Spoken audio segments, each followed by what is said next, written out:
Napapikit si Adrian na maglapat ang mga mata nila ni Tessa sa salamin. Sana ay hindi siya makilala nito. Magaling ang makeup artist na nakuha ni Jose. Idagdag pa ang dalawang malaking nunal na nilagay nito sa kanyang pisngi at noo. Ang wig niya ay mahaba at ang may bangs pa. Kahit siya hindi makilala ang sarili, mukha siyang magandang babae na nagba-bodybuilder. Pero masagwa talaga. Ipinilit ni Tessa na isara ang zipper hanggang sa tuluyan ng bumigay at napunit ang tela. Oops! Sorry sis! Nasira na siya at hindi na masasara. Isuot mo muna itong cardigan ko, ani Tessa at nilagay sa likod niya ang cardigan. Umuusok ang ilong niya sa inis kay Jose. Palpak ang wardrobe niya. Kalalaki niyang tao ay halos simating siya sa kaba. Ganito din tsak ang naramdaman ni Tessa noong nagpapanggap ito. Nakailang lunok siya, ngunit hindi siya makapagsalita sa takot na makilala nito ang boses niya. Sa nenyas niya ang lalamunan na kunwari ay masakit kaya hindi siya makapagsalita. Tumango si Tessa na naunawaan ang nais niyang ipahatid. Sis, samahan kitang bumili ng damit. Tatanggi sana siya ngunit tinawakan ng dalagang kanyang pulsuhan. Tila siya na kuryente sa pagdikit ng kanilang katawan. Hinila siya nito sa plus size woman section at ipinili ng damit. Pangiti-ngiti siya habang pinagmamasdan ang kagandahan ni Tessa na malapit sa kanya. Sinamahan siya nito sa fitting room. Hinawakan nito ang muscles niya sa braso na mas malaki kaysa dati. Mula nang naghiwalay sila ay lagi siya sa gym kaya mas lumaki ang kanyang katawan. Bodybuilder ka ba? Ang laki kasi ng katawan mo para sa isang babae. Huwag kang magsusuot ng fit, bakat kasi ang muscles mo. Para kang si Hulk. Natatawang sabi nito. Tango ang tugon niya. Maghuhubad na sana siya, ngunit bumalik si Tessa. Wait, transgender ka ba? I mean, walang masama. Basta happy ka, go girl! Gumiti siya ng alanganin. O sige, aalis na ako at kasama kong mga anak ko. Pagkasabi ni Tessa ay kagad niya itong niyakap ng mahigpit. Oh God, he missed her so much. Naamoy niyang mabangong katawan nito. Biglang tumigas ang kanyang pagkalalaki. Muntik niya na itong ipasok sa loob ng dressing room at angkinin. Sinubsob niya ang mukha sa leeg nito. Matindi ang pagpipigil niya na gawa nito ng kiss mark sa leeg. Naramdaman niyang banayad ng tapik nito sa kanyang balikat. Wait, grabe ang yakap mo. Hindi ako makahinga. Nakangiting sabi nito kaya bahagya niyang niluwagan ang yakap. Ayaw pa niya itong bitawan, ngunit umatras ng dalaga. Here's my contact number. We can be friends kung konti lang ang friends mo. Sabi ni Tessa sabay abot ng calling card. Tulala ngunit nakangiti niyang inabot ang calling card. Bumalik siya sa palaruan. Nakita niya si Tessa at ang kanyang ina sa cafe na nasa loob ng playground para sa mga magulang na naghihintay. Umupo siya sa pwesto na malapit kay Tessa. Nakatalikod siya sa mga ito.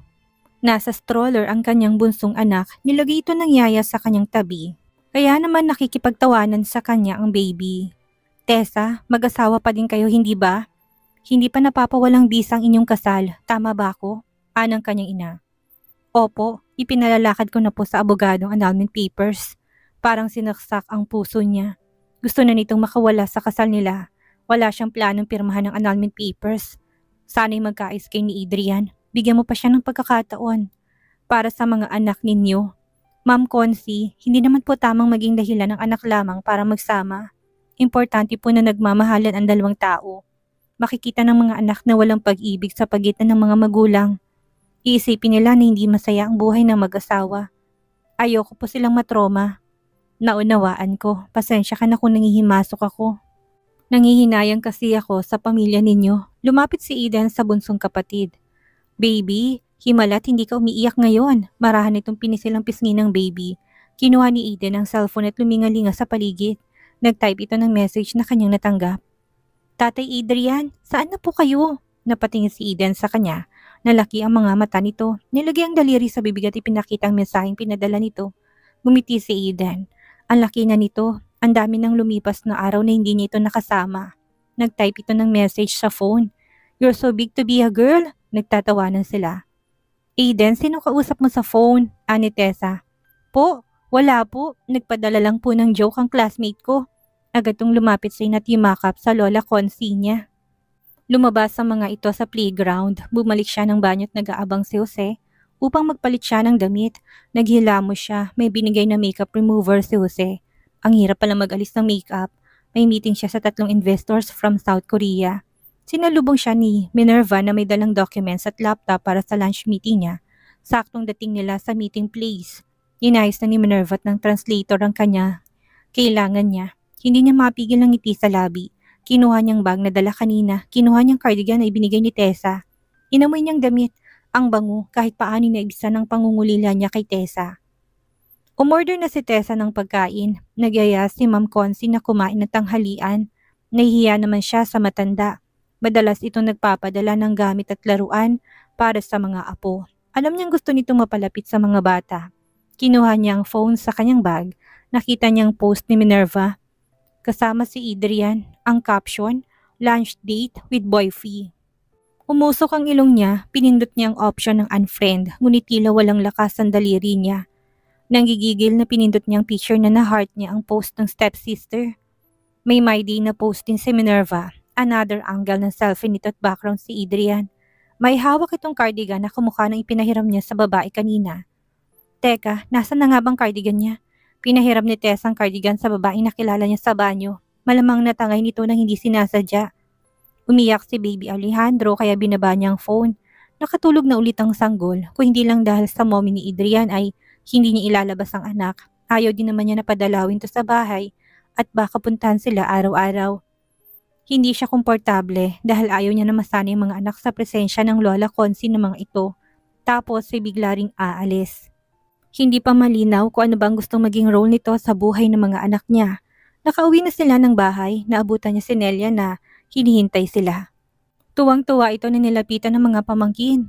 Kamusta ka na? Kamusta ang pag-aaral mo? Nakangiting bungad niya.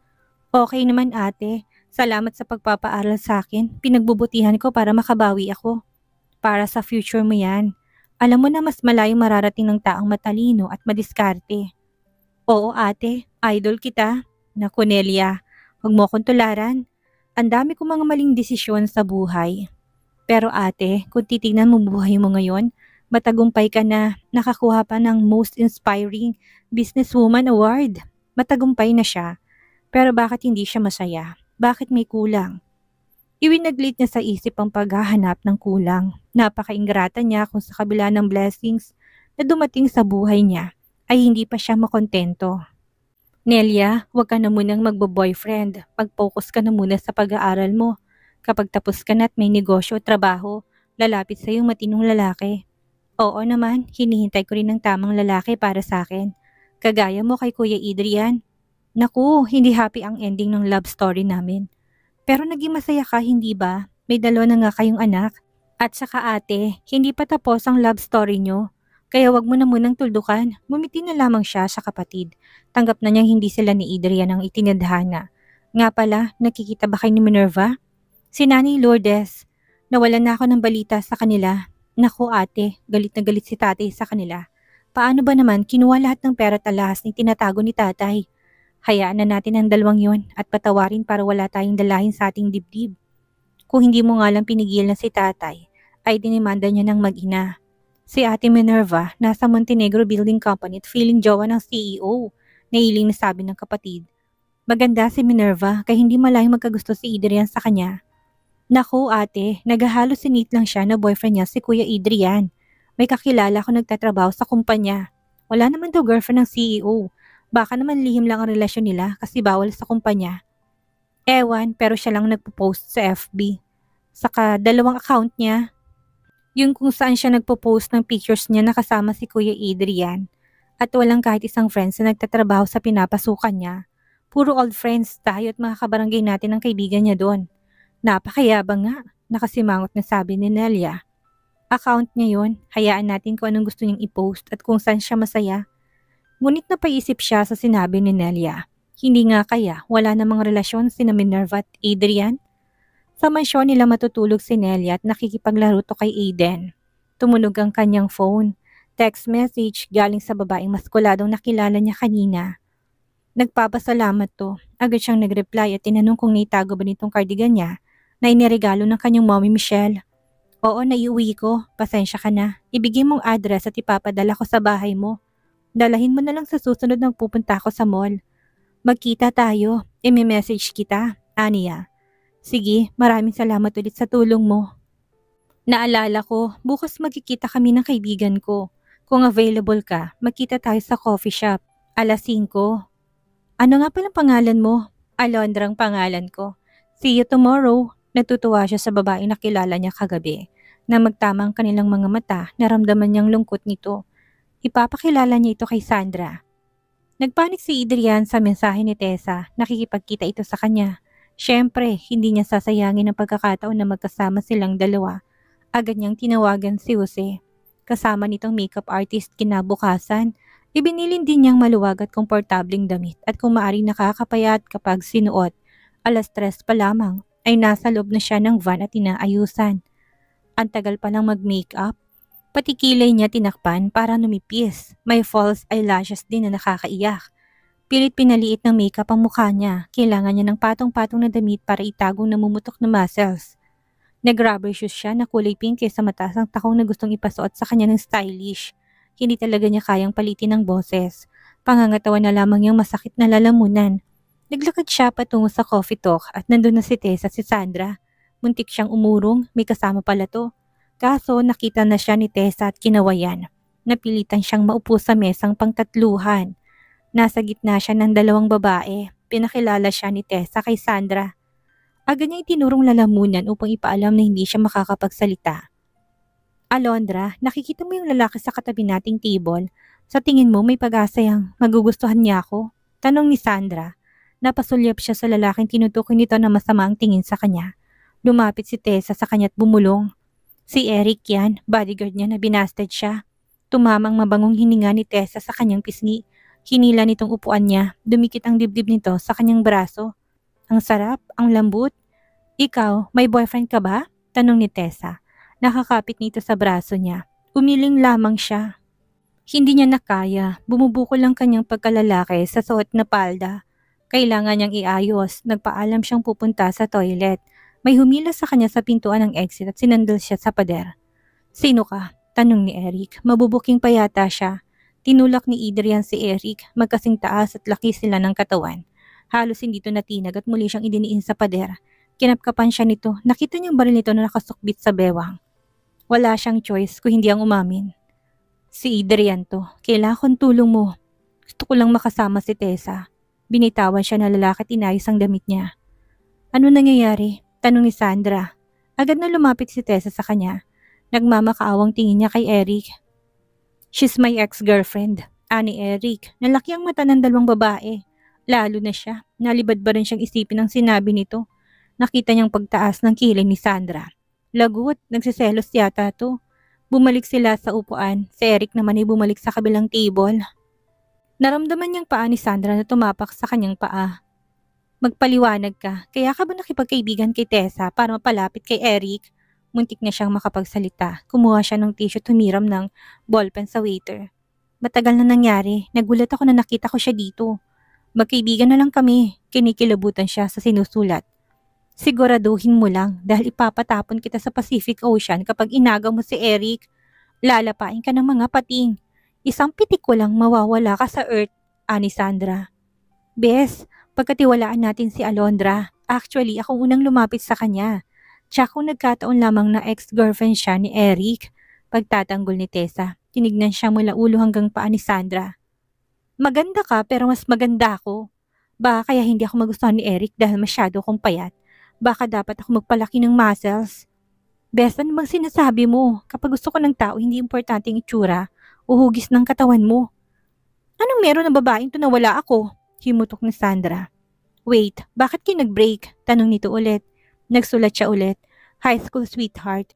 Lumipat ako ng school. Tapos hindi na kami nagkita. Sulat niya sa tissue. Pwede na siyang maging manunulat sa husay niya magtahi ng kwento. Don't worry, nakalimutan ko na siya. May mahal na akong iba. Dagdag na sulat niya para lang tumigil na to. May boyfriend ka na pala. Yun naman pala. Huwag ka na magselos. Saka best, remind lang kita. Walang kayo ni Eric. Ani Tessa. Wow, coming from you ha. Parang hindi ka nabaliw sa impaktong si Adrian. Na kahit na anong habol mo, hindi ka pinaniniwalaan. Nasamit siya sa sinabi ni Sandra. Binigyan siya ng tubig ni Tessa. Shh! Ayaw ka ng pag-usapan na lalaking yun. Kinalimutan ko na siya. Tuluyan na siyang inubo. Ang hirap palang makipag-bonding sa mga babae. Nagliwanag ang mukha ni Sandra. Kung naging mag-boyfriend kayo ni Eric, edi ibig sabihin may nangyayari sa inyo. Dax ba? Naibugan niya ng iniinom na tubig. Hindi siya makasagot. Nasa kabilang table lang ang lalaking pinag-uusapan nila. Tessa, Dax ba si Adrian? Muntik na siyang mahulog sa upuan sa nadinig na tanong ni Sandra. Kung hindi niya lang alam na itong tagapagmana ng change of malls sa Asia, hindi siya maniniwala sa mga lumalabas sa bibig nito. Oo, Dax, at saka magaling. Nasiyan siya sa sagot ni Tessa. Oh, ang daling sagutin. Bakit hindi ka makasagot? Diniinan ng babae ang tapak sa kanyang paa. Nagsulat siya sa tissue. Mga bata pa kami noon kaya walang nangyari sa amin. Hindi kumbinsido si Sandra. Ano daw nagustuhan niya sa'yo? Bes, tigilan mo ng kakatanong mo. Daig mo pang investigador. Magpunta na lang tayo sa spa. Magpamasahe tayong tatlo. Suggestion ni Tessa. Spa? Tila yun batingaw sa kanyang pandinig. Nagtatalo ang kanyang isip. Pero gusto pa niyang makasama si Tessa. Hay nako, Bes. Pass na muna ako. May online meeting ako sa mga manager ng malls. Kayo na lang dalawa ni Alondra. Pumalakpak ang tenga niya sa nadinig. Lumabas na sila sa mall. Tinapik niya ang balikat ni Eric na nakita ni Sandra at kinurot siya sa tagiliran ng pino. Don't touch Eric! Sabay senyas nito na isang linya ng kamay sa leeg. Nakakatakot ang babae. Nakasakay sila sa kotse ni Tessa papunta ng Golden Spa. Nasabi na niya kay Jose na pupunta sila sa spa, nakausap at binayaran niya na ito ng mga staff. Alondra, nagpa-check up ka na ba sa doktor? Ba kung ano nang nangyayari sa lalamunan mo? Tango lang ang sagot niya, thumbs up. Pumasok sila sa spa, walang ibang client dahil nirentahan niyang buong spa. Hihiga lamang siya at papanoorin si Tessa. Bigla siyang nakonsensya, kasalanan bang gagawin niya? Paninilip ba yun? Pero mag-asawa naman sila, binigyan sila ng isusuot ng staff. Kailangan niya magpalit. Alondra, alisin mo nga tong zipper sa likod ko. Gumalaw ang Adam's apple niya. Pagkaalis ng blouse ay walang pag-alinlangang humarap ito sa kanya at ibinabadi ng pantalong suot nito. Oh, bakit hindi ka pa nagbibihis? Anitong panty at bra na lang ang suot. Nagwawalang alaga niya. He missed her so much. Muntik niya siyang magsalita. Tinuro niyang banyo. Sus, nahiya ka pa. Parehas naman tayong babae. Anito. Halos tumakbo siya sa banyo, napasandal siya sa wall. Pilit ang pinapakalmang sandatang nakahanda na kahit na walang laban, nagpalit siya ng damit. Customized, mahaba ang gown niya dahil kung hindi lilitaw ang legs niya na maraming balahibo. Lumabas siya at nakamaiksing gown si Tessa, kaya sexy talaga to. Nailagay niyang kamay sa harapan, nagpunta na muna sila sa sauna.